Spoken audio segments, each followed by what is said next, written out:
ইলম শিক্ষা করার জন্য তাকাজা দিয়েছেন।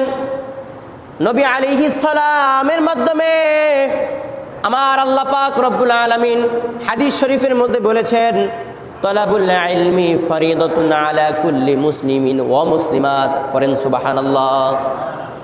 অন্য এক হাদিসের মধ্যে নবী পাক সাল্লাল্লাহু আলাইহি সাল্লাম বলেছেন, খায়রুকুম মান তাআল্লামাল কুরআন ওয়া আল্লামা। পড়েন না সুবহানাল্লাহ। হাদিসের বার্ষ যদি আপনারা বুঝতে পারেন, হাদিসের মর্মতা যদি আপনারা বুঝতে পারেন, অবাক হয়ে যাবেন।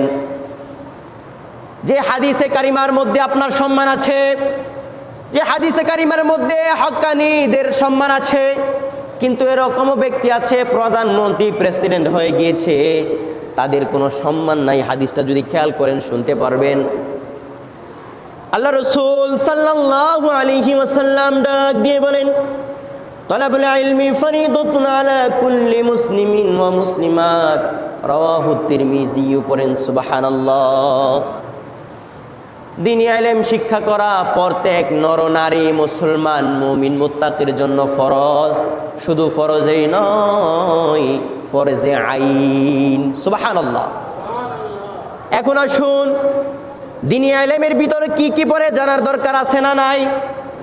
দ্বীনি ইলম শিক্ষা করার লক্ষ্যে আমাদের পরে কোরআন, এটাও তো একটা দ্বীনের শিক্ষা, ইসলামের শিক্ষা, নামাজের শিক্ষা, রোজার শিক্ষা, হজের শিক্ষা, জাকাতের শিক্ষা, এছাড়াও মাতা পিতার খেদমত, আত্মীয় স্বজনদের সাথে ভালো সম্পর্ক, একে অপরের সাথে সদ্ব্যবহার, ভালো ব্যবহার, এসবই তো আমাদের মূলত শিক্ষা। কথা বলেন ঠিক কিনা?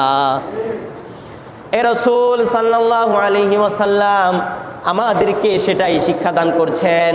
তলাবুল ইলমি ফরিদাতুন আলা কুল্লি মুসলিমিন ওয়া মুসলিমাত। দ্বীনি ইলম শিক্ষা করা, কেননা দ্বীনি ইলম তলব করা, শিক্ষা করা প্রত্যেক মুসলমান নর নারী, নারী ও পুরুষের জন্য ফরজ। শুধু ফরজই নয়, ফরজে আইন। এটা আমাদের শিখতে হবে, শিখতে হবে, শিখতে হবে। পড়েন সুবহানাল্লাহ। শিক্ষা ছাড়া উপায় নাই, শিখতেই হবে, ফরজ। নামাজ যেমনিভাবে ফরজ করা হয়েছে, রোজা যেমনিভাবে ফরজ করা হয়েছে, সামর্থ্য থাকলে যেমনিভাবে হজ করা ফরজ হয়েছে, যাকাত আদান প্রদান করা ফরজ হয়েছে, কালিমাকে লালন করা, মুখে বলা এবং এটা প্রকাশ করা যেমনিভাবে ফরজ।